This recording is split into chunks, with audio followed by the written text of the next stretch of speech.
Let's look at what I call the Burkina Faso moral high ground. This for me just takes the cake in as far as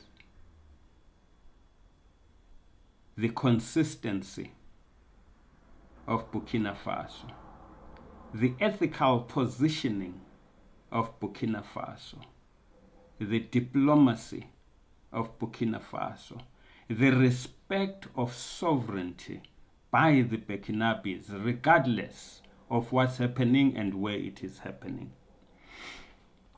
This part, as far as I'm concerned, should embarrass the entire continent of Africa into reflection. Burkina Faso, despite being under pressure, despite being treated as controversial, despite often receiving limited solidarity when crises erupted home, still stood with Venezuela. Think about that. Burkina Faso still stood with Venezuela. A country that is dealing with its own storms still found the moral clarity to say non-intervention, sovereignty, self-determination is what the people of Venezuela deserve. But who stood up and said the same thing for Burkina Faso?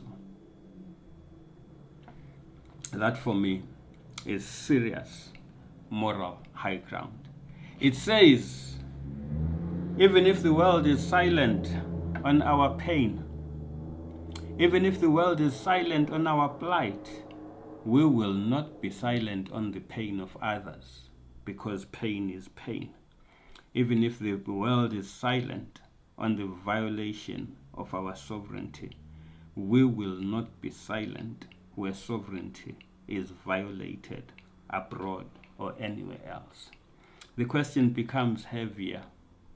If Burkina Faso can show up for Venezuela, why can't Africa's institutions show up for Burkina Faso with the same clarity? This for me is the Burkina Faso test, a doctrine in its own way. This is the Burkina Faso test.